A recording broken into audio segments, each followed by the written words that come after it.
वेदांत दर्शन के तीसरे अध्याय के तीसरे पाद के 17 सूत्र हो गए हैं।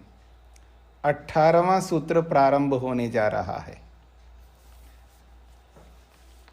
प्रसंग चल रहा है ईश्वर के विभिन्न गुणों को उपासना में कैसे जोड़ना होता है, कैसे ईश्वर के अलग अलग गुणों को जोड़ लिया जाता है उपासना के प्रसंग में।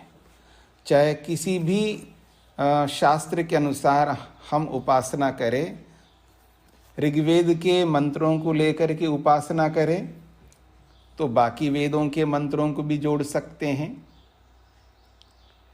या ब्राह्मण के वाक्यों को लेकर के, ब्राह्मण ग्रंथों के वाक्यों को लेकर के यदि उपासना करें तो एक ब्राह्मण वाक्य को लेकर के यदि उपासना करते हैं तो अन्य ब्राह्मण के वाक्यों को भी लेकर के जोड़ सकते हैं। उपनिषदों के वाक्य हैं, किसी उपनिषद के वाक्य को लेकर के हम उपासना करें तो बाकी उपनिषदों के वाक्यों को भी जोड़ करके कर सकते हैं, सबके साथ लगा सकते हैं। यह प्रसंग चल रहा है, बहुत महत्वपूर्ण प्रसंग है। तो कहते हैं 18वां सूत्र है कार्याख्यानाद अपूर्वम। कार्य आख्यानाद अपूर्वम परमात्मा का एक बहुत महत्वपूर्ण गुण है अपूर्वम। परमात्मा को अपूर्व मान करके भी हम उपासना कर सकते हैं, तो इस अपूर्व को भी जोड़ लेना चाहिए। तो परमात्मा को अपूर्व क्यों कहते हैं, तो कहा कार्य आख्यानात।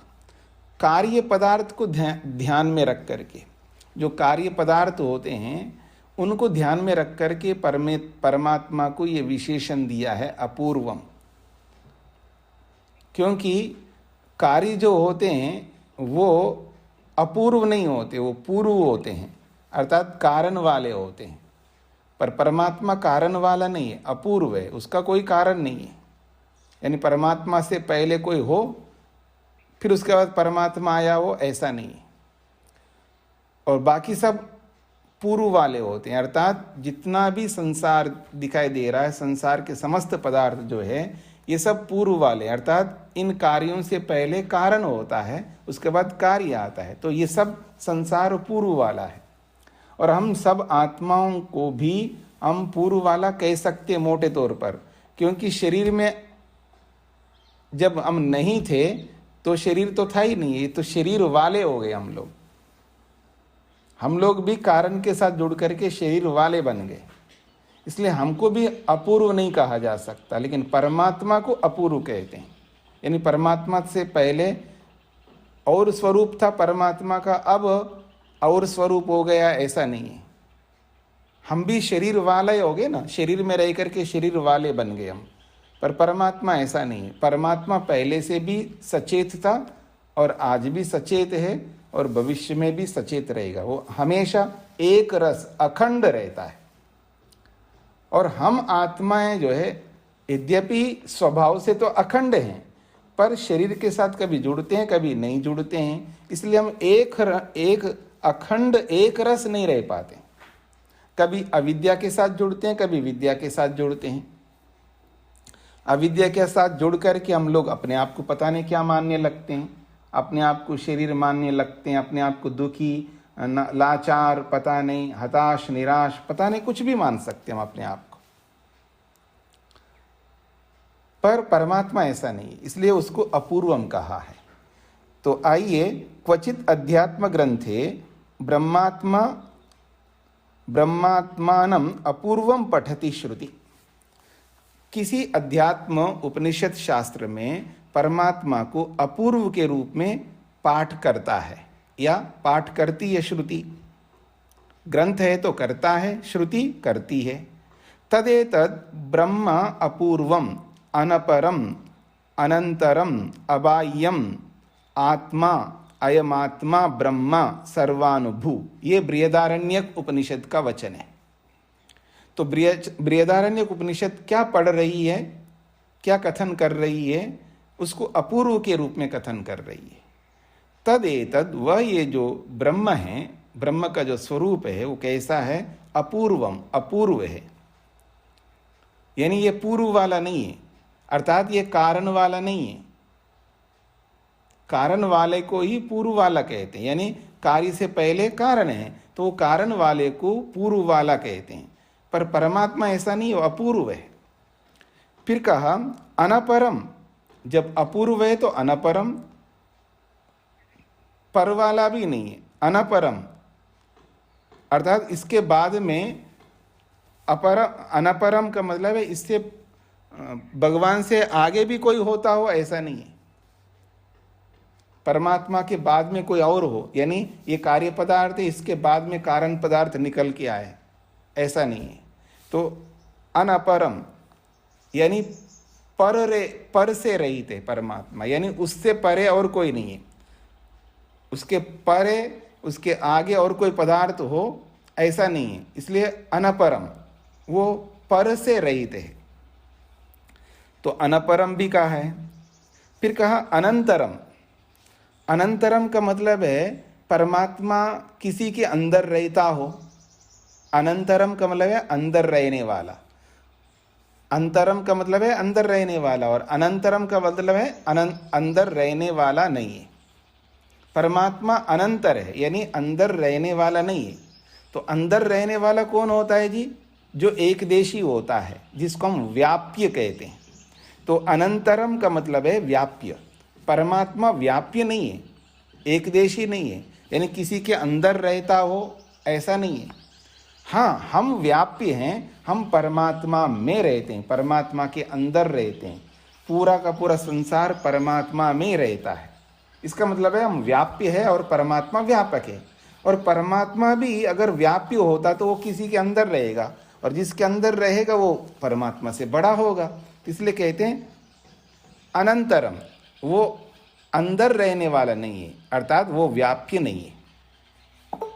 फिर कहा अबाह्यम, परमात्मा को कहा अबाह्यम, अर्थात परमात्मा जैसे बाह्य का मतलब है बाहर रहने वाला, बाह्य, बाह्यम का अर्थ होता है बाहर रहने वाला।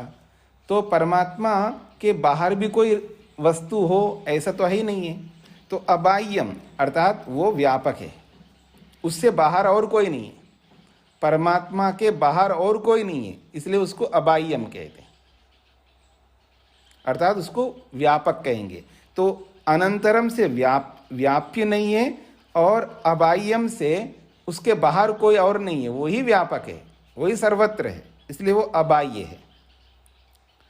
अयम आत्मा, ऐसा ये परमात्मा है जिसको हम ब्रह्म कहते हैं, जो कि सर्वानुभू, वो सबके अंदर विराजमान है, सर्वव्यापक है, अथवा सबको अनुभव करने वाला है, ऐसा बृहदारण्यक उपनिषद कह रही है।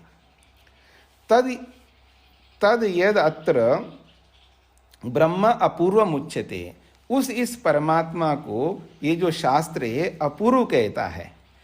तत्कार्य आख्यानात्, वो अपूर्व क्यों कहता है ये शास्त्र, कहते हैं कार्य आख्यानात्, अर्थात उसी को बोला है कार्यस्य अप्रकथनात्, उसको कार्य के रूप में ना बोला जाने से, उसी को बोला है अवर्णनात्, अदर्शनात्, उसको कार्य के रूप में वर्णन ना किया गया होने से, अर्थात परमात्मा कोई कार्य वस्तु नहीं है, तो उस परमात्मा को कार्य के रूप में वर्णन न किया गया होने से उसको अपूर्व कहा है। क्योंकि पूर्व तो कार्य वाला होता है, कार्य के रूप में वर्णन जिसको किया जाता है उसको पूर्वम कहेंगे, अर्थात कारण वाला, और ये अपूर्व है, अर्थात कार्य वाला नहीं है ये। तो इसलिए कहा कार्य के रूप में इसका वर्णन ना होने से इसको अपूर्वम कहा है। तस्य विकारात्मकतया कार्य निषेधात्, इसी को और स्पष्ट किया है, तस्य उस परमात्मा को विकार स्वरूप कार्य के रूप में निषेध किया गया होने से। उक्तम च अन्यत्र, और दूसरे शास्त्र में अथवा दूसरी उपनिषद में ये भी कहा है, न तस्य कार्यम कारणम च विद्यते, उस परमात्मा को का कोई कार्य नहीं है, न उसका कोई कारण है। न तो परमात्मा का कोई कार्य है और न परमात्मा का कोई कारण है, अर्थात वो कार्य के रूप में भी नहीं है और कारण के रूप में भी नहीं है, दोनों नहीं है। कार्य रूपस्य वस्तुना कार्यकाले पूर्वरूपात् च्युतिर्भवति। जो कार्यरूप वस्तु होती है वो कार्यकाले पूर्वरूपात्, कार्य के काल में पूर्व रूप से च्युतिर्भवति, अपने पूर्व रूप को छोड़ देता है। कार्य वस्तु जो है अपने पूर्व रूप को छोड़ देता है, अर्थात अपने कारण रूप को छोड़ता है, तभी कार्य रूप में आता है। इसलिए वो पूर्ववत होता है।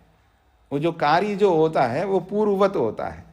पूर्व सत्ता युक्तम कार्यम भवति, पूर्व सत्ता से युक्त यानी कारण रूपी सत्ता से युक्त कार्य होता है। किंतु ब्रह्म अपूर्ववत, पर परमात्मा पूर्व वाला थोड़ा है, अर्थात कारण वाला नहीं है। पूर्व सत्ता युक्तम कयाचित पूर्व सत्ता युक्तम न भवति, किसी पूर्व सत्ता से अर्थात कारण रूपी सत्ता से वो युक्त नहीं होता है। तत्तु खलु अपूर्वम, क्योंकि वो परमात्मा अपूर्व है। नहीं तत्स्वरूपाच्यवति, वो परमात्मा पहले स्वरूप से च्युत होता हो, अर्थात कारण स्वरूप से वो अलग होकर के कार्य रूप में आता हो, ऐसा नहीं है। अर्थात न विक्रियते, वो विकार को प्राप्त नहीं होता है। न कार्यत्वम आपद्यते, अर्थात वो कार्य स्वरूप को प्राप्त नहीं होता है। तस्मात् तद अपूर्वम, इसलिए उसको अपूर्व कहा जाता है।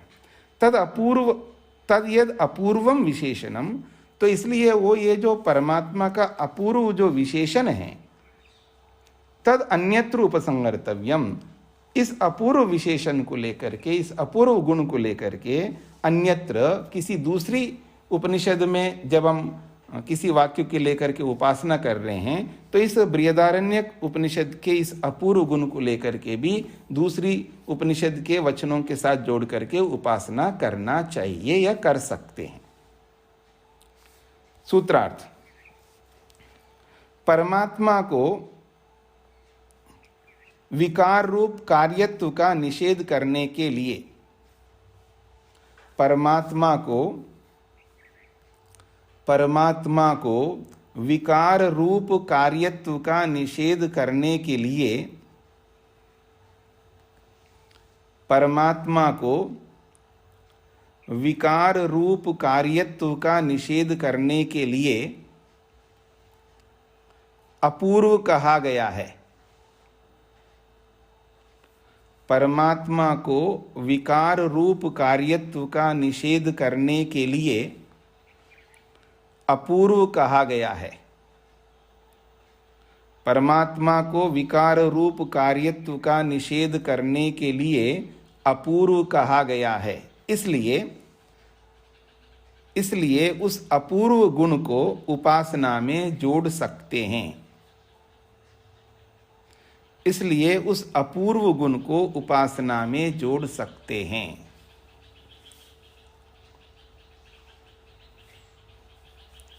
इसलिए उस अपूर्व गुण को उपासना में जोड़ सकते हैं।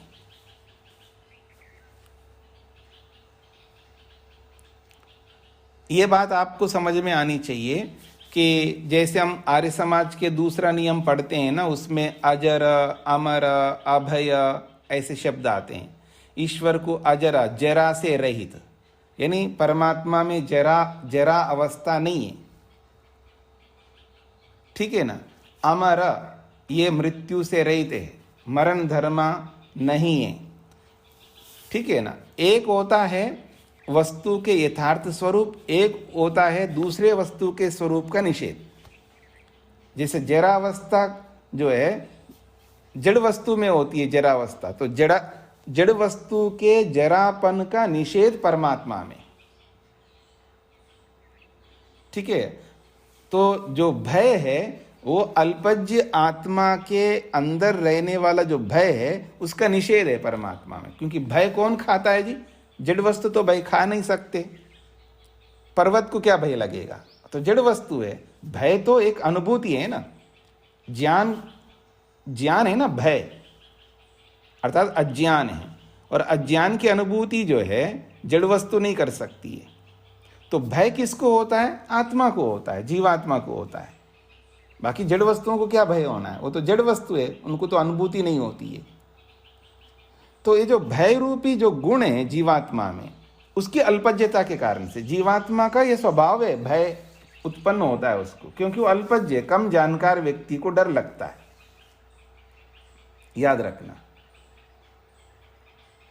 और एक बात बोलूं, एक गोरा आदमी है, ठीक है, उसके बगल में मेरे जैसे सांवले आदमी को खड़ा कर दिया, तो उसको थोड़ा लगेगा ना, ये देखो मैं तो सांवला हूं, ये तो मेरा बिल्कुल एकदम गोरा है, यही चमक रहा है, मैं तो चमक नहीं रहा हूं। और मैं 5 फुट 6 इंच का हूं, मेरे बगल में 6 फुट व्यक्ति के खड़ा कर दो, लंबे हैं मेरे से, तो लगेगा ना हमको, कुछ तो लगता होगा ना आदमी को। नहीं लगता ऐसा नहीं कह सकते आप।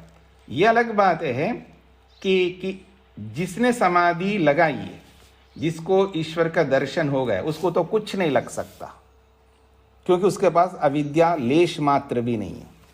मेरी बात को समझने का प्रयत्न करना।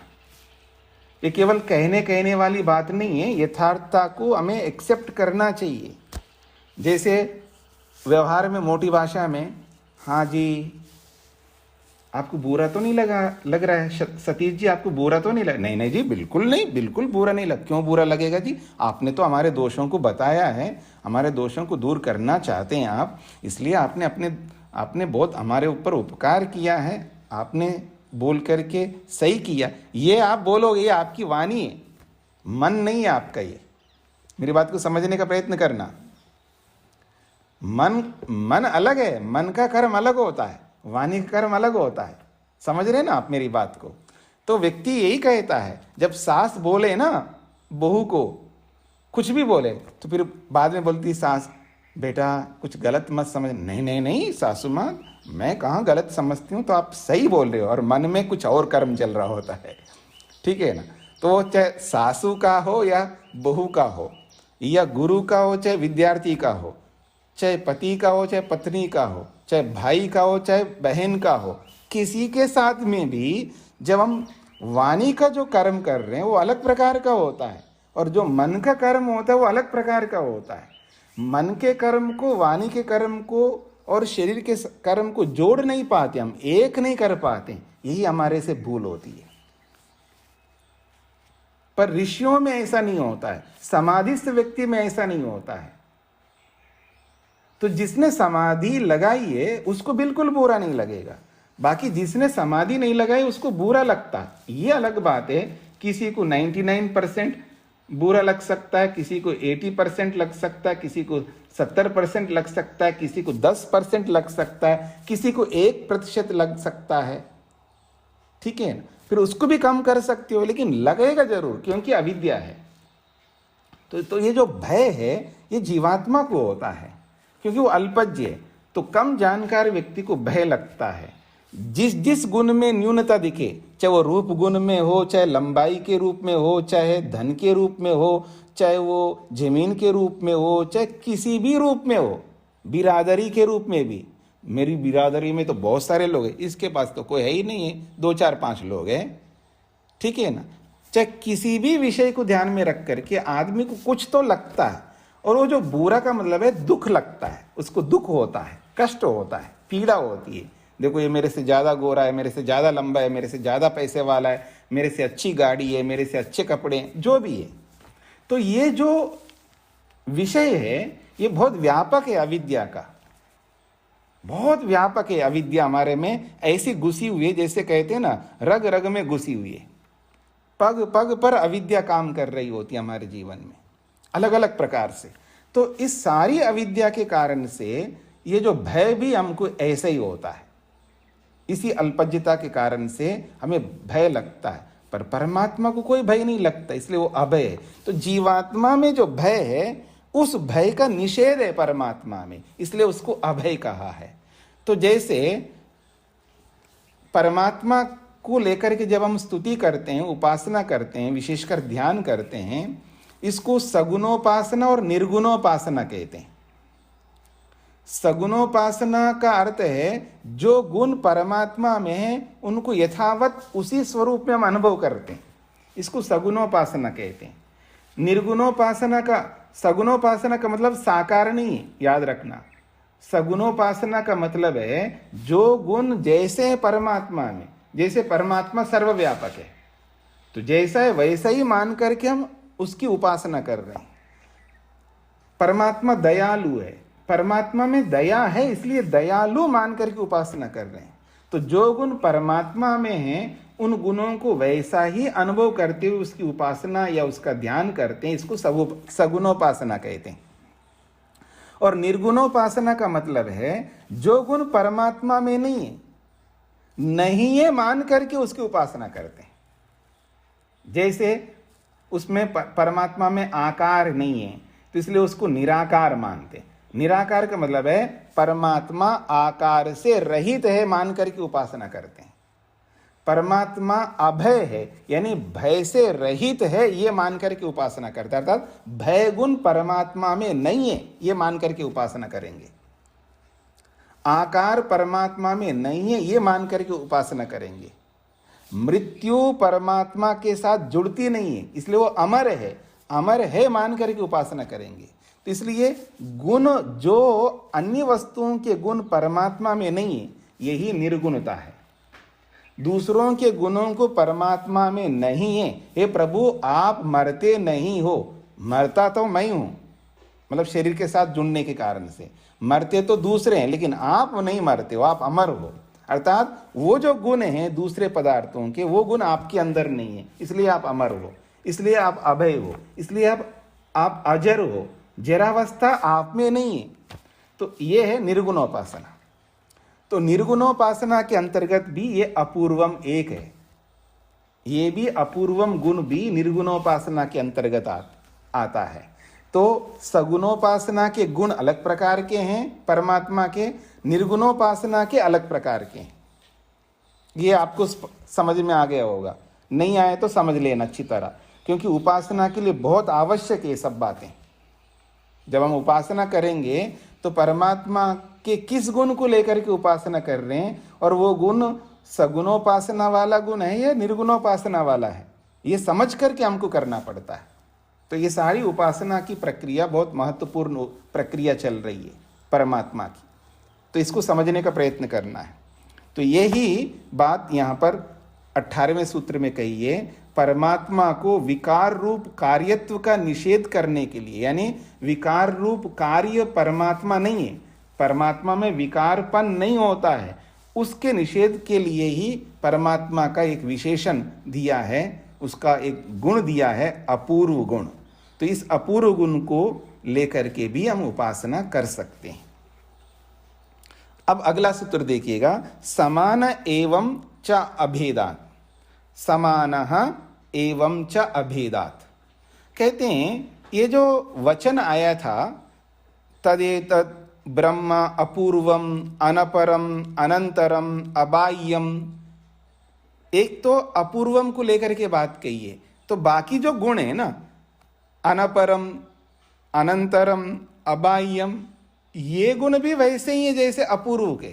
तो इसलिए कहते हैं समान एवं इसी प्रकार से ये जो उस वचन में और गुण आए हैं वो गुण भी इसी अपूर्व के समान हैं। क्यों? अभेदात, एक ही परमात्मा तो है वहां पर, अलग अलग परमात्मा नहीं है ना, उपास्य तो एक ही है।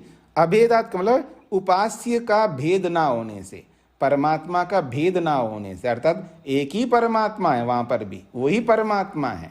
जैसे अपूर्वम परमात्मा का गुण है तो अनपरम भी उसी परमात्मा का गुण है, अनंतरम भी उसी परमात्मा का गुण है, अबाह्यम भी उसी परमात्मा का गुण है।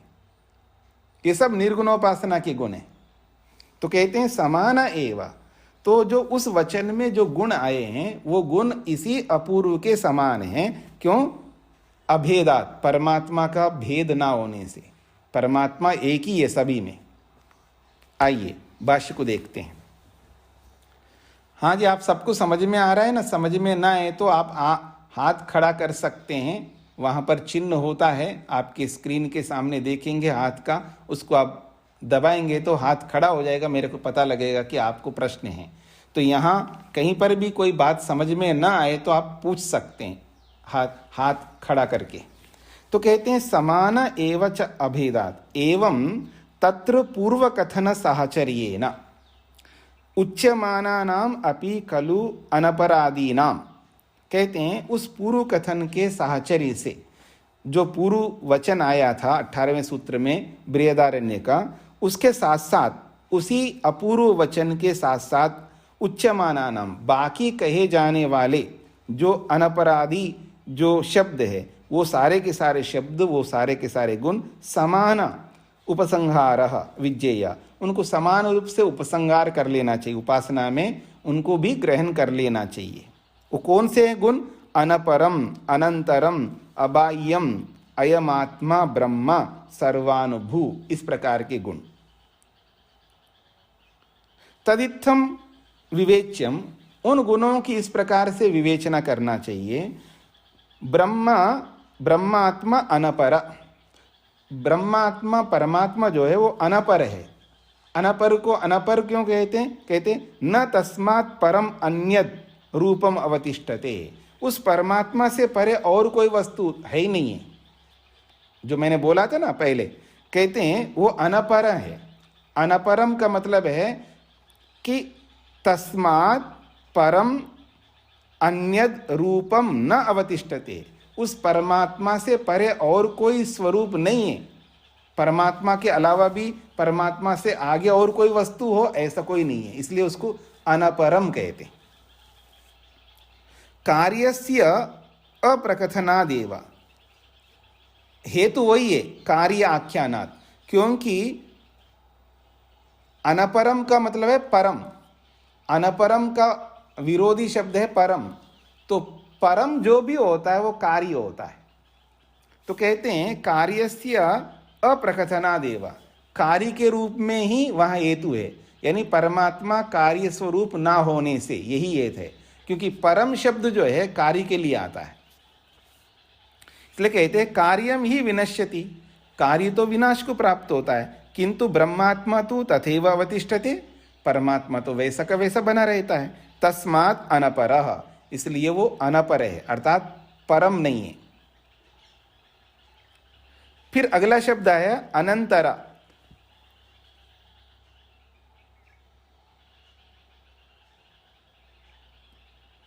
अनंतरो अबाह्यश्च। कहते हैं एक शब्द है अनंतर और दूसरा है अबाह्य।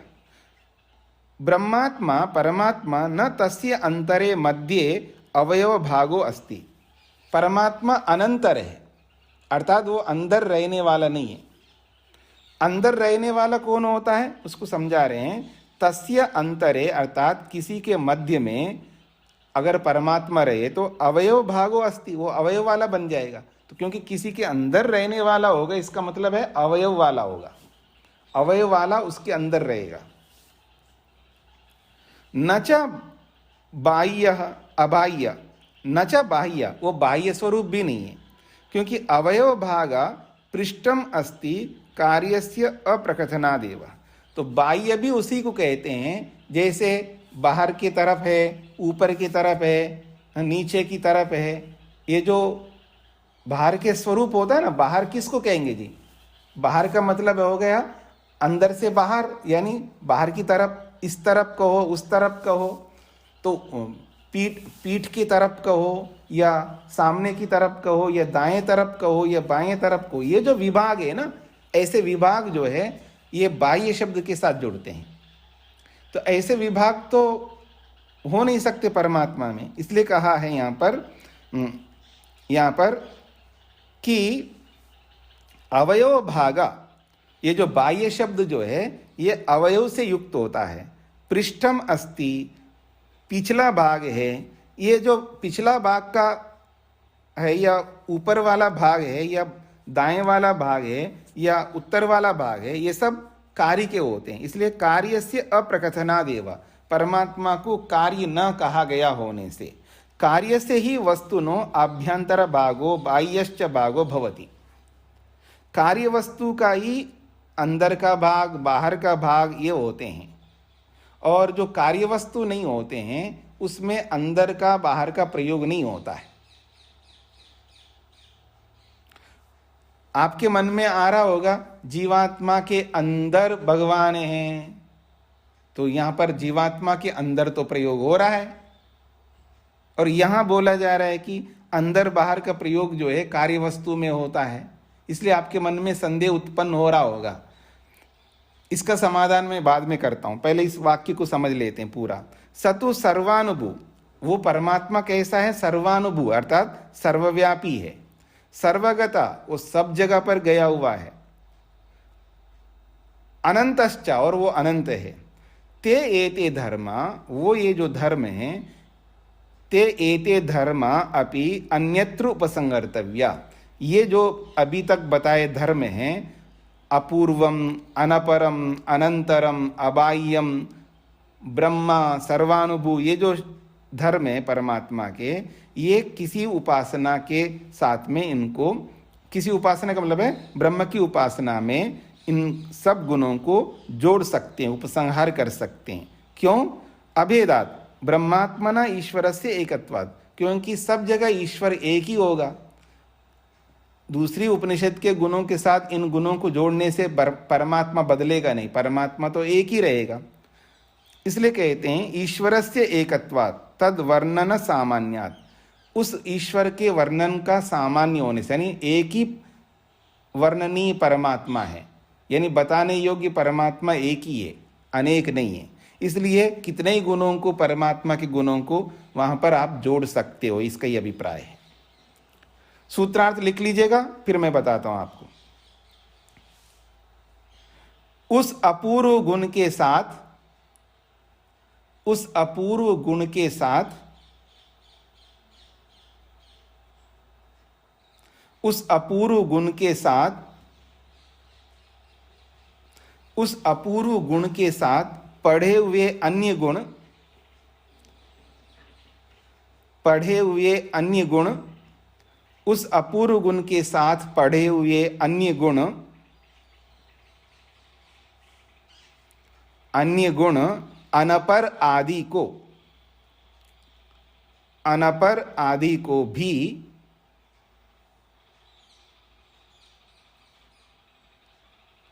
अनपर आदि को भी उपासना में जोड़ लेना चाहिए।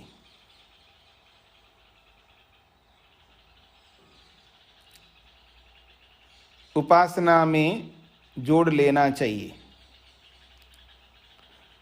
क्योंकि उपास्य परमात्मा के एक होने से, उपास्य परमात्मा के एक होने से, क्योंकि उपास्य परमात्मा के एक होने से, पूरा सूत्रार्थ, उस अपूर्व गुण के साथ पढ़े हुए अन्य गुण अनपर आदि को भी उपासना में जोड़ लेना चाहिए, क्योंकि उपास्य परमात्मा के एक होने से। स्पष्ट हो गया? अब आते हैं ये जो अंदर बाहर का व्यवहार, कि जीवात्मा के अंदर भी परमात्मा है, तो अब जीवात्मा के अंदर का प्रयोग तो हम कर ही रहे हैं, जीवात्मा के बाहर भी परमात्मा है, तो जीवात्मा का बाहर भी प्रयोग कर रहे हैं। आपने कहा था अंदर बाहर का तो कार्य वस्तु में होता है, तो यहाँ जीवात्मा तो कार्य वस्तु नहीं, इसमें भी तो अंदर बाहर का व्यवहार हो रहा है। इसको कहते हैं गौण प्रयोग। एक होता है मुख्य प्रयोग और एक होता है गौण प्रयोग। मुख्य प्रयोग तो कार्य वस्तु में ही होगा, क्योंकि कार्य वस्तु में तो अवयव होते हैं ना, अवयव, इसलिए अंदर बाहर का प्रयोग होता है। पर जीवात्मा अवयव वाला है ना, अवयव वाला है ही नहीं, वो एक ही इकाई है, उसके टुकड़े हो नहीं सकते, फिर उसमें अंदर बाहर का व्यवहार भी नहीं हो सकता। फिर भी एक मोटा कथन होता है, यानी गौण प्रयोग होता है कि परमात्मा जो है जीवात्मा के अंदर है, बाहर भी है। वो तो पहले से ही है, पहले से, जब से परमात्मा सब, तब से परमात्मा सब जगह व्यापक है। ठीक है जी, सब जगह पहले से व्यापक है। तो इसलिए जो पहले से जो है उसको हम समझने के लिए गौण रूप से अंदर भी है बाहर भी है बोला जा रहा है। जैसे बोलते ना परमात्मा सब जगह गया हुआ है, इसका मतलब पहले नहीं था। जैसे बोला जाता है ना, ये जाग्रतो दूरम उदयति दैवम तदु सुप्तस्य तथैवैति। अथवा परमात्मा के लिए कहा जाता है कि आप जितना दौड़ लगाओ उससे पहले पहुंच जाता है परमात्मा। कहीं भी जाओ आपसे पहले पहुंचता है, वहां पर पहुंचेगा कैसे, वो तो पहले से ही वहां पर। तो ये तो केवल कहने के लिए बोलते हैं हम लोग, अपने आप को समझाने के लिए गौण प्रयोग करते हैं। ये बातें समझ में आ रही है आपको? परमात्मा सब जगह गया हुआ, सर्वव्यापक, सर्वतोगता, संस्कृत में भी बोला जाता है, यहां पर भी बोला है सर्वगता, सब जगह गया हुआ है। अर्थात गया हुआ का मतलब है पहले नहीं गया था अब गया हुआ है, ऐसा थोड़ा है। अर्थात पहले से सब जगह है, केवल हम अपने आप को समझाने के लिए ये गौण प्रयोग करते हैं। यथार्थता में ऐसा नहीं होता है। यथार्थता में तो पहले से सब जगह विराजमान है। तो सब जगह पहले से विराजमान है, तो जीवात्मा में भी विराजमान है। फिर उसके अंदर भी है बाहर भी क्यों बोल रहे हम लोग? पहले से आए ना, पर हमें ये बोध नहीं है, हमें ये विवेक नहीं है हम लोगों को। इसलिए हम अपने आप को समझाने के लिए हम बोलते हैं मेरे अंदर भी भगवान है, मेरे बाहर भी भगवान है, मेरे ऊपर भी है, मेरे नीचे भी है, मेरे दाएं भी है, मेरे बाएं भी। ऐसा लगता है कि मेरे कई अंश है मेरे में, दाएं तरफ अलग, बाएं तरफ अलग, ऊपर की तरफ अलग, नीचे की तरफ अलग। ये तो अवयव वाले पदार्थों में ऐसा होता है। एक इकाई है, एक ही वस्तु है, तो सामने का मतलब है सब जगह है बस। अब सब जगह है तो उसका दाएं बाएं का व्यवहार ही नहीं हो सकता है, फिर भी हम बोलते हैं अपने आप को समझाने के लिए। अब स्पष्ट हो गया जी? क्लियर हो रहा है आपको? नहीं समझ में आए तो पूछ सकते हैं आप। आगे बढ़ें, अगला सूत्र, अत्र शंकते। अब एक शंका की जा रही है, प्रश्न उपस्थित किया जा रहा है। संबंधाद एवं अन्यत्रापि, संबंधाद एवं अन्यत्रापि। पहले भाष्य को समझ लेते हैं जी। ब्रह्मात्म गुणानाम उपसंहारा संबंधात। आप एक बात कह रहे हो कि परमात्मा के गुणों का उपसंहार कर लेना चाहिए, परमात्मा के गुणों को जोड़ लेना चाहिए। उपासना में दूसरे शास्त्रों में बताए गए गुणों को भी आप जोड़ सकते हो। ऐसा जो परमात्मा के गुणों का जो उपसंहार है, जोड़ने की बात कही है, ये क्यों कही जा रही है? संबंध होने से, एक दूसरी उपनिषद के साथ संबंध है ना, एक उपनिषद के साथ दूसरी उपनिषद के साथ संबंध है, एक दूसरे के साथ सभी उपनिषद जुड़ी हुई हैं, तो इसलिए, अथवा सभी शास्त्र एक दूसरे के साथ जुड़े हुए हैं। तो इस संबंध के कारण से ब्रह्मात्म वर्णन रूप संबंध मात्रात, अथवा यूं भी कहिए परमात्मा का जो वर्णन है, परमात्मा का वर्णन रूप संबंध सबके साथ है। यानी सभी शास्त्रों में परमात्मा का वर्णन किया गया है, तो परमात्मा का वर्णन सभी शास्त्रों में किया गया होने से, इस वर्णन रूपी संबंध के कारण से परमात्मा प्रकरणादेव, अथवा सभी शास्त्रों में परमात्मा का प्रकरण भी है। यदि स्याद एवं तु अन्यत्रापि, यदि यहाँ पर परमात्मा के गुणों को लेकर के हम जोड़ते हैं कि एक उपनिषद में है तो दूसरी उपनिषद के गुणों को लेकर के जोड़ते हैं। श्रुति तो अन्यत्र, श्रुति से अलग भी, स्मृतिषु अपि वर्णितानाम, स्मृतियों में भी वर्णन किए गए परमात्मा का गुणों का भी उपसंहार करने का, जोड़ने का प्रसंग प्राप्त होता है।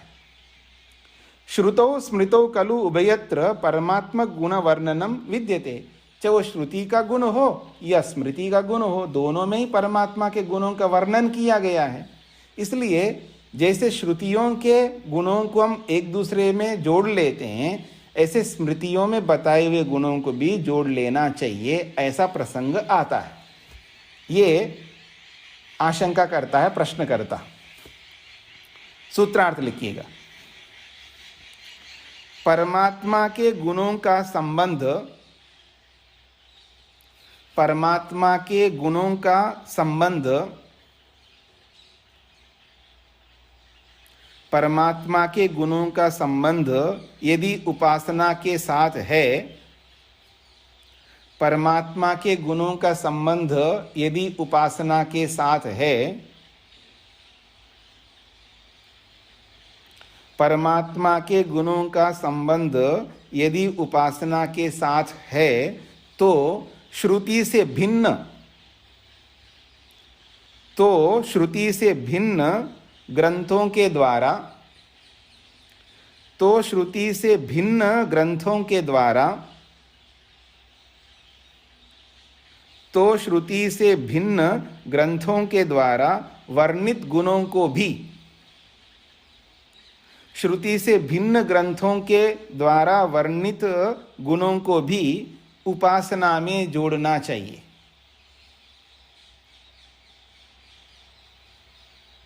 श्रुति से भिन्न ग्रंथों के द्वारा वर्णित गुणों को भी उपासना में जोड़ना चाहिए।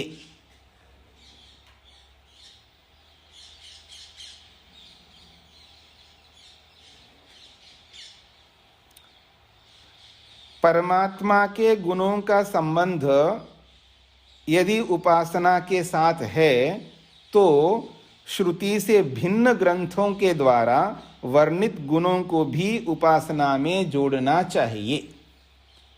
ये प्रश्नकर्ता का सूत्र है। हाँ, माता शकुंतला जी को क्या पूछना है?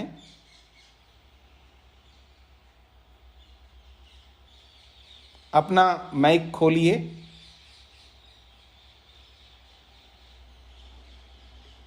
जैसे अभी आपने बताया कि परमात्मा ना छोटा है ना बड़ा है, तो उसके अंदर घुसने पर हमें लगता है कि कैसे चला गया, तो वो सूक्ष्म, अति सूक्ष्म है, और जीवात्मा थोड़ा सा उससे कम सूक्ष्म है, तो इसलिए भी जा सकता है।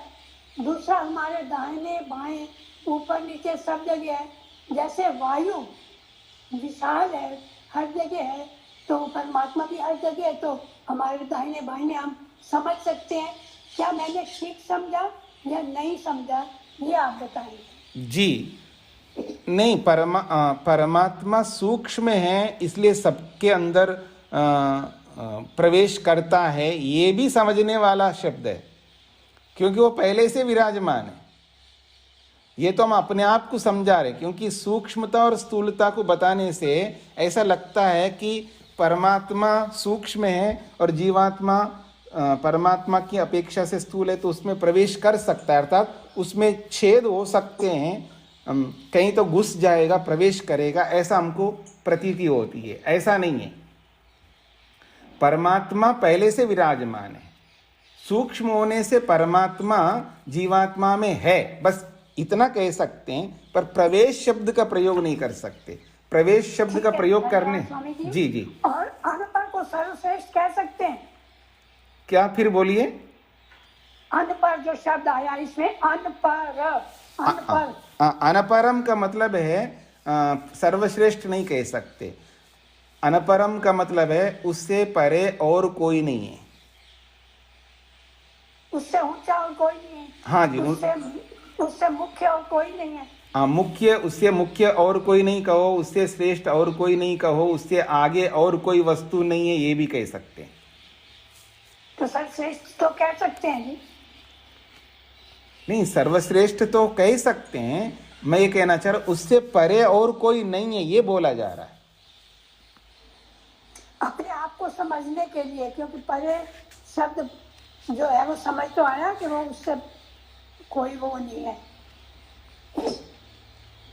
आप उसको श्रेष्ठता के साथ जोड़ना चाहते हो, आप अपने लिए जोड़ लीजिए, कोई आपत्ति नहीं मेरे को। जी धन्यवाद स्वामी।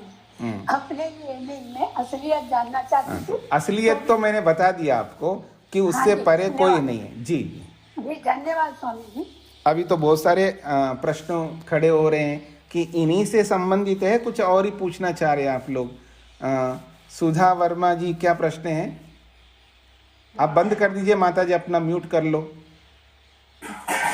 स्वामी जी, जहाँ अनपरम की बात कही है ना, कि परम तो कार्य है और वो परमात्मा नहीं हो सकता, तो अपन तो परमात्मा को परमात्मा नाम से बोलते हैं, परम आत्मा परमात्मा, तो परम बोलते हैं। तो नहीं, परम वहाँ श्रेष्ठता के विषय में जो अभी माता जी बोल रहे थे ना, परम शब्द का एक अर्थ होता है श्रेष्ठ, महान, उस अर्थ में वो परम है, वो अलग चीज है। यहाँ परम शब्द का मतलब है परमात्मा के आगे और कोई नहीं है, इस अर्थ में अनपरम कहा है। जी स्वामी जी, धन्यवाद। हाँ, अनीता जी का क्या प्रश्न है? जी स्वामी जी प्रणाम।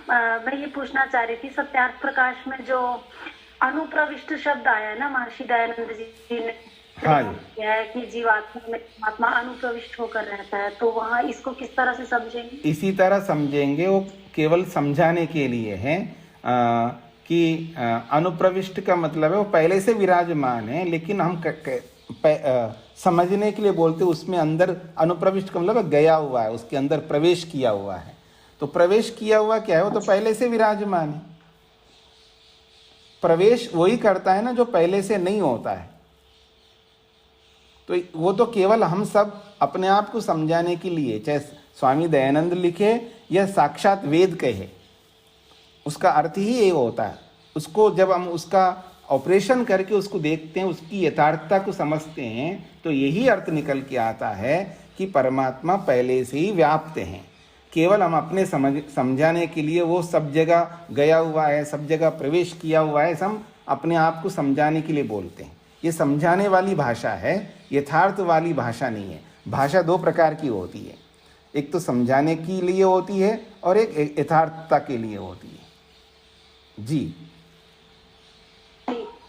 लेकिन स्वामी जी ऐसे यूज करते हैं ना शब्दों को हम, जैसे कि बोलते हैं कि जीवात्मा से भी सूक्ष्म है, इसीलिए उसके अंदर वो प्रवेश कर पाता है। जब हमने उपनिषद पढ़ी थी तो जी अनीता जी, मैं कब मना कर रहा हूँ कि उन शब्दों का प्रयोग नहीं करना चाहिए? बात प्रयोग करने ना करने के लिए नहीं है ना।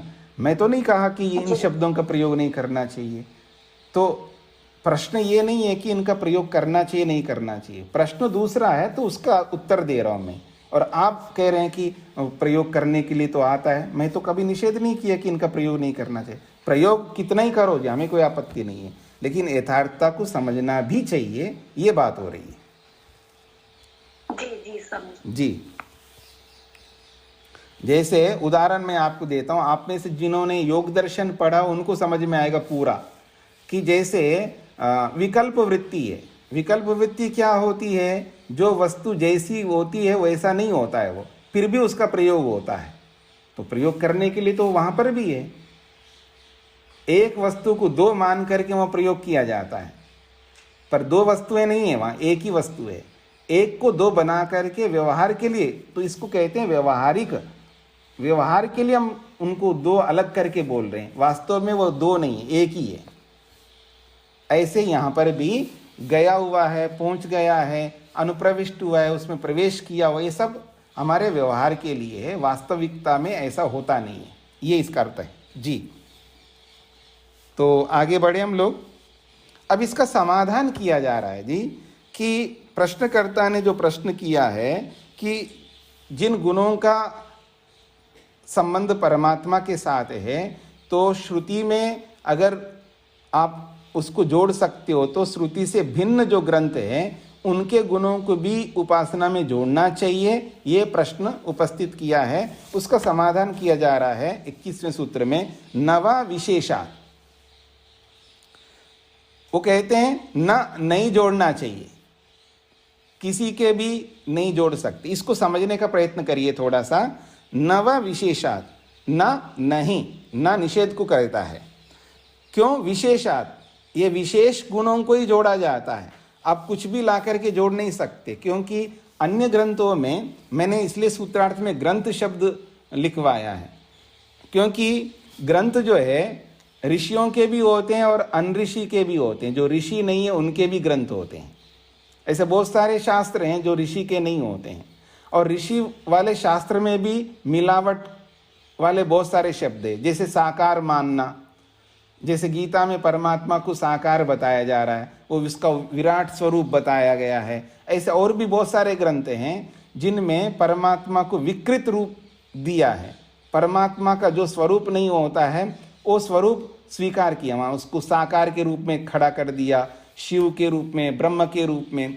तो आप उन गुणों को लेकर के भी अगर जोड़ने लग जाओगे तो सब उल्टा हो जाएगा जी, बिल्कुल वेद के विपरीत हो जाएगा। इसलिए यहाँ पर कहा जा रहा है न, किसी को भी नहीं जोड़ सकते आप। नवा विशेषात, विशेष रूप से वहाँ पर कथन है, वहाँ पर यानी गलत ढंग से, यानी अलग रूप से, अलग प्रक्रिया से वहाँ पर उन गुणों को लेकर के अगर कोई कहता है तो उनको नहीं जोड़ सकते। जो वेद के अनुरूप होता है उसी को जोड़ना चाहिए। और इस सूत्र का जो व्याख्यान है, अभी जैसे ब्रह्म मुनि जी दूसरे लोगों का खंडन करते रहे थे ना, अभी मैं ब्रह्म मुनि जी का खंडन कर रहा हूँ यहाँ पर। इन्होंने जो भाष्य किया है वो मेरी दृष्टि से उचित नहीं लग रहा है अभी तक, क्योंकि भाष्य को आप देखिएगा, वो क्या लिखना चाह रहे हैं कि स्मृति में कहे हुए गुणों को श्रुति में कहे हुए गुणों के साथ नहीं जोड़ना चाहिए, ऐसा ये कहना चाहते हैं। उपासना जब हम करते हैं तो केवल श्रुति वाले ही गुणों को लेकर के उपासना करनी चाहिए, स्मृति में कहे हुए गुणों का उपासना नहीं करना चाहिए, ऐसा ये अर्थ लिख रहे हैं। पर ऐसा नहीं है, जैसे योग दर्शन में बोला है कि उसको ओम मान करके उपासना करो, तो वो भी तो स्मृति है ना, योग दर्शन। और भी मनुस्मृति में हैं, और भी बहुत सारी स्मृतियाँ जिनमें बहुत सारे गुण परमात्मा के बताए गए हैं, उन गुणों को लेकर के हम उपासना करते ही हैं। पर ये निषेध कर रहे हैं स्मृति के गुणों को लेकर, यानी स्मृति में बताए गए परमात्मा के गुणों को श्रुति में बताए हुए गुणों के साथ नहीं जोड़ना चाहिए, ऐसा अर्थ कर रहे हैं, जो उचित नहीं लग रहा है मेरे को। इसलिए मैं इस भाष्य को हटा करके दूसरे ढंग से अर्थ कर रहा हूँ मैं आपको। आइए पहले भाष्य को समझ लीजिए, क्या कहता है भाष्य। वाकारा च अर्थे, सूत्र में जो वा है ये और अर्थ को कहने के लिए आया है। न च श्रुतितो अन्यत्र स्मृतो वर्णितानां ब्रह्मात्म गुणानां श्रुतो उपसंहारा भवति। वो लिखते हैं श्रुति से भिन्न जो स्मृति में वर्णित किए हुए परमात्मा के गुण हैं, उन गुणों को श्रुति में उपसंहार नहीं कर सकते। कुतः विशेषात्, स्मृतितः श्रुतिर्विशिष्यते, स्मृति से श्रुति विशेष होती है। तद अपेक्षया श्रुते प्रमाणत्वं विशिष्टम मन्यते, क्योंकि स्मृति की अपेक्षा श्रुति जो है विशेष होने से श्रुति की ही मुख्य प्रमाणिकता होती है। स्मृति खलु श्रुतिम अनुसरति, श्रुति जो है स्मृति जो है श्रुति का अनुसरण करती है, न तो श्रुति स्मृति का अनुसरण नहीं कर सकती है। स्मृतिम अनुसरति स्मृतेः अर्वाकालत्वात्, क्योंकि स्मृति जो है श्रुति का ही अनुसरण करती है। क्यों? क्योंकि स्मृति जो है बाद वाली होने से, तो जो बाद वाली है वो पहले वाले के अनुसार अनुसरण करेगी। तो श्रुति तो बहुत पुरानी है श्रुति, और स्मृति तो बाद में आई है, तो स्मृति श्रुति का अनुसरण करती है। इसमें तो कोई आपत्ति नहीं है कि स्मृति श्रुति का अनुसरण करती है, पर मुख्य बात है ये जो लिखना चाहते हैं कि स्मृति में कहे हुए परमात्मा के गुणों को श्रुति में जोड़ना नहीं चाहिए, अर्थात उपासना में नहीं जोड़ना चाहिए। अगर इसका वाक्य ये, इसका अर्थ ये है कि वेद में जो ब्रह्मा के गुण बताए गए हैं तो स्मृति के गुणों को ले जाकर के वेद में जोड़ लेना चाहिए, ऐसा तो प्रसंग तो चल नहीं रहा है यहाँ पर। यहाँ तो उपासना का प्रसंग चल रहा है ना, बहुत लंबा प्रसंग चल रहा है उपासना का। तो ये ऐसा अर्थ कर रहे हैं यहाँ पर कि स्मृति के गुणों को श्रुति में नहीं जोड़ना चाहिए, बिल्कुल नहीं जोड़ना चाहिए, इसमें तो कोई आपत्ति नहीं है। स्मृति के गुण अलग प्रकार के हैं, यानी स्मृतिकारों ने जो गुण बताए वो स्मृतिकारों के द्वारा बताए गुण हैं। उन गुणों को वेद में ले जाकर के, श्रुति में ले जाकर के हम नहीं जोड़ सकते, इसमें तो कोई आपत्ति नहीं है। पर उपासना की बात आ रही है, उपासना में जो श्रुति में वेद में बताए गए गुण हैं वो उपासना में हम एक दूसरे के वेदों के गुणों को हम उपासना में जोड़ सकते हैं। तो स्मृति में जो परमात्मा के गुण बताए गए हैं उनको जोड़ने में क्या आपत्ति है? वो भी तो परमात्मा के हैं। अगर किसी स्मृतिकार ने परमात्मा के किसी गुण को बताया है, जैसे तस्य वाचक प्रणव, उस परमात्मा का नाम प्रणव है और उस प्रणव का जप करना चाहिए, तद जपस तदर्थ भावनम, उसका जप करना चाहिए अर्थ सहित। तो मैं प्रणव को लेकर के जप करूंगा, ओम को लेकर के, क्योंकि वो स्मृति का है, श्रुति का तो है ही नहीं है। पर पतंजलि कह रहे हैं जोड़ना चाहिए, तो ब्रह्म मुनि जी कौन होते हैं नहीं जोड़ना चाहिए। एक उदाहरण दे रहा हूं मैं आपको, मतलब इनका मैं निरादर नहीं करना चाह रहा हूं, केवल ये भाष्य का जो वर्णन है उसका खंडन कर रहा हूं, बस इतनी सी बात है। तो श्रुति के शब्दों को श्रुति में ही रखना चाहिए, स्मृति के शब्दों को स्मृति में रखना चाहिए, स्मृति के शब्दों को श्रुति में नहीं मिलाना चाहिए, या श्रुति के शब्दों को स्मृति में नहीं मिलाना चाहिए, इसमें तो कोई दोहराई नहीं है। पर यह बात इन शब्दों को उसमें ले जाने वाले की बात नहीं चल रही है, इन शब्दों को वहां जोड़ने की बात नहीं चल रही, यहाँ तो उपासना की बात चल रही है कि श्रुति में जो परमात्मा के गुण हैं उन गुणों को दूसरी श्रुतियों से लेकर के तो जोड़ सकते हैं हम लोग। यानी एक वेद में बताए हुए गुणों को दूसरे वेदों में बताए हुए गुणों को लेकर के हम उपासना कर सकते हैं। और उपनिषदों के भी हम ले रहे हैं, उपनिषद भी तो वेद नहीं है ना, साक्षात श्रुति तो है ही नहीं है उपनिषद। ब्राह्मण ग्रंथों को भी जोड़ रहे हैं हम, उपनिषदों को भी जोड़ रहे हैं, तो बाकी स्मृति ग्रंथों के गुणों को लेकर के जोड़ने में क्या आपत्ति आ रही है? बात वो नहीं है यहाँ पर। बात वो है कि यहाँ प्रसंग क्या है कि ईश्वर को लोग साकारता के साथ जोड़ते हैं, साकारता, उस साकारता को लेकर के जो जोड़ते हैं वो साकार वाले गुणों को नहीं ले सकते, उसके लिए निषेध कर रहे हैं वेद व्यास। ना कि स्मृति में बताए गए अच्छे अच्छे गुणों को अगर उपासना में यदि कोई जोड़ता है तो उसमें कोई आपत्ति नहीं है, क्योंकि वो भी तो परमात्मा के गुण है ना। बस केवल अंतर इतना है कि ऋषि ने बताया उन गुणों को, और वो ऋषि भी वेद के अनुसार ही तो बताएगा। तो जो गुण ईश्वर के वेद के अनुसार बताए गए गुणों को उपासना में जोड़ने में क्या आपत्ति आएगी? कोई आपत्ति नहीं आ सकती है। पर ये नहीं जोड़ना चाहिए, ऐसा जो भाष्य किया है ये मेरी दृष्टि से ये उचित भाष्य नहीं लगता है। बाकी आप स्वतंत्र है और आप विवेकशील है, आप भी इसका अर्थ समझ सकते हैं, पर मेरी दृष्टि से ऐसा जो अर्थ इन्होंने किया ये ठीक अर्थ नहीं किया है। हाँ, दूसरे भाष्यकारों ने ठीक अर्थ किया है, उसके अनुसार आप ले सकते हैं। जैसे कि उदयवीर शास्त्री जी ने इसका अर्थ ऐसा ही किया है जैसे मैं बता रहा हूं। तो वो साकार अर्थ को लेकर के, साकार वाले गुणों को लेकर के अगर कोई जोड़ना चाहिए तो नहीं जोड़ सकते, इस तरह अर्थ उन्होंने किया है उदयवीर शास्त्री जी ने, और भी भाष्यकारों ने किया होगा। लेकिन ये जैसे ये बाकी सब लोगों का खंडन करते रहते हैं ना, तो इनका भी तो कोई खंडन करना चाहिए ना। जहाँ गलत बात है आप भी मेरा खंडन कर सकते हैं, अगर कोई गलत बात है तो ये तो सबके साथ जुड़ सकता है ना।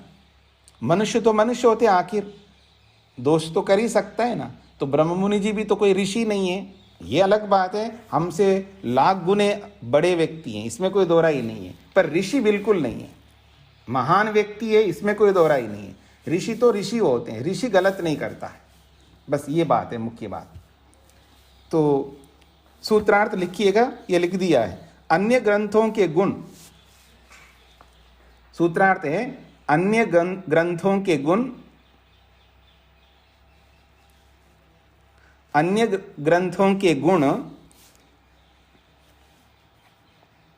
अलग प्रकार से, अन्य ग्रंथों के गुण अलग प्रकार से अर्थात साकारता आदि के रूप में होने से,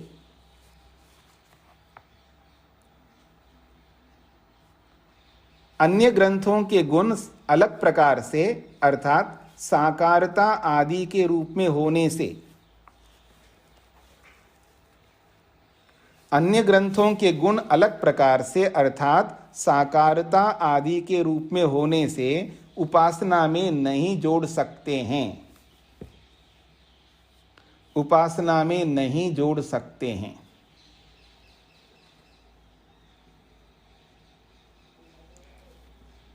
अन्य ग्रंथों के गुण अलग प्रकार से अर्थात साकारता आदि के रूप में होने से उपासना में नहीं जोड़ सकते हैं। ये मैं सूत्र के अनुसार सूत्रार्थ किया है, भाष्य के अनुसार सूत्रार्थ नहीं है। बाकी बातें कल हम करेंगे। कल का मतलब सोमवार को। जो आपको कोई इस बारे में कोई प्रश्न आदि करना हो तो हम सोमवार को विचार करते हैं। ओम शांति शांति शांति।